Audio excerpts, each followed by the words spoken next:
马偕牧师来台湾宣教。马偕牧师，中文名偕瑞里，伊出世伫加拿大安大略省的牛津郡，一个苏格兰移民的家庭。伫遐捌读过师范学校，做过7年的小学老师，以后才去美国读神学院。出业以后，伊倒转去加拿大，专门研究印度教甲佛教。续落来，佮去苏格兰的爱丁堡大学的神学院研究神学。1872年6月，加拿大长老会总会议决通过伊自愿到海外传福音的申请案，派伊去中国传福音。10月19，马偕辞别亲朋好友，乘坐火车去美国的旧金山，才搁坐 America 号的大船，要去中国传教。毋过，无拍算上煞尾是伫12月29要暗暝，孤一个人驶来到台湾的打狗。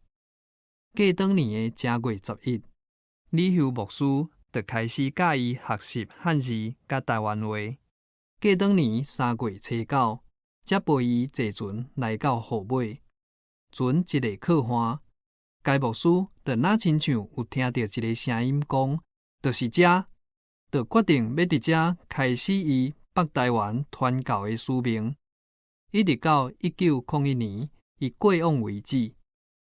来到河尾，伊就更较认真学台湾话，逐日拢学100个新的汉字，嘛熟悉一寡看牛囡仔，甲因学语言。1878年5月27，该牧师阁带5股坑信徒但塔索的新妇苍做某，阁甲因某的名改做张苍名。这对伊传教的工课真有帮助。因有生2个查某囝，甲1个囡仔囝。2个查某囝伫1898年同时阵嫁互台湾人做新妇。